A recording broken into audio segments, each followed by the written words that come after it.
Greetings, welcome to Mediocre Movie Reviews. Let's review Heads of State from 2025. Heads of State, directed by Ilya Naishuller, is an action comedy film that brings together an unlikely duo, the President of the United States, Will Derringer, played by John Cena, and the Prime Minister of the United Kingdom, Sam Clark, portrayed by Idris Elba. The film sets the stage for a high-stakes adventure when these two leaders are forced to team up after a terrorist attack leaves them stranded in Eastern Europe. With a runtime of 116 minutes, the movie promises a mix of action, comedy, and political intrigue, but ultimately delivers a somewhat uneven experience. The plot revolves around the President and Prime Minister, who must overcome their mutual disdain to thwart a global conspiracy. The film opens with a bang, literally, as Air Force One is shot down, leaving the two leaders to fend for themselves. They are joined by MI6 agent Noel Basay, played by Priyanka Chopra Jonas, who adds a layer of complexity to the narrative with her past relationship with Clark. The trio embarks on a journey across Europe, dodging assassins and trying to prevent a catastrophic collapse of the NATO alliance.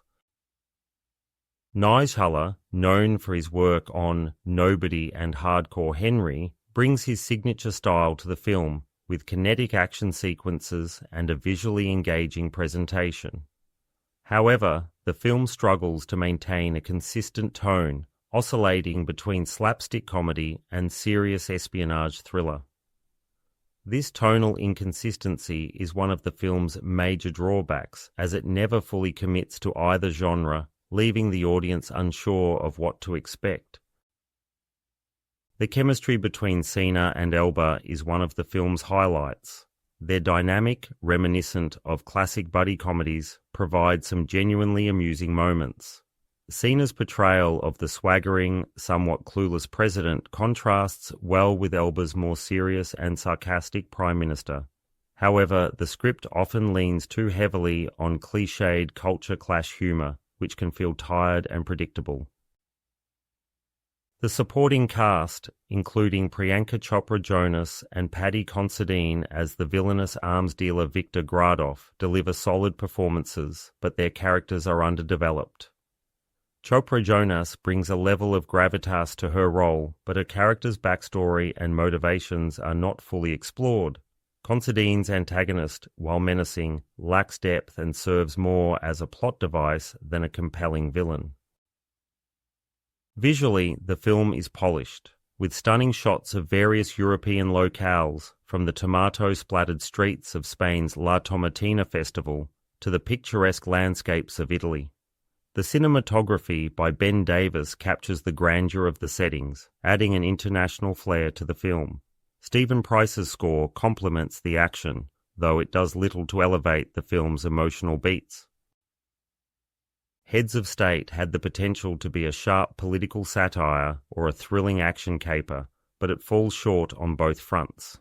The film's attempts at satire are superficial, and its action sequences, while entertaining, do not offer anything new.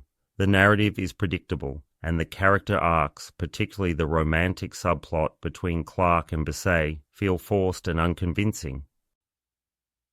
In summary, Heads of State is a film that delivers on its promise of light-hearted entertainment, but fails to leave a lasting impression.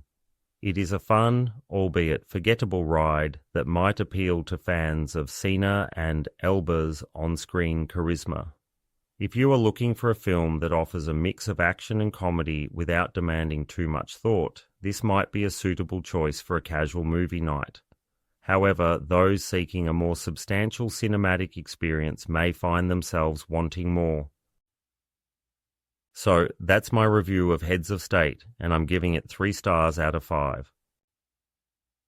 Thanks for listening. If you enjoyed this review, please like, subscribe, and it will be great to see you next time.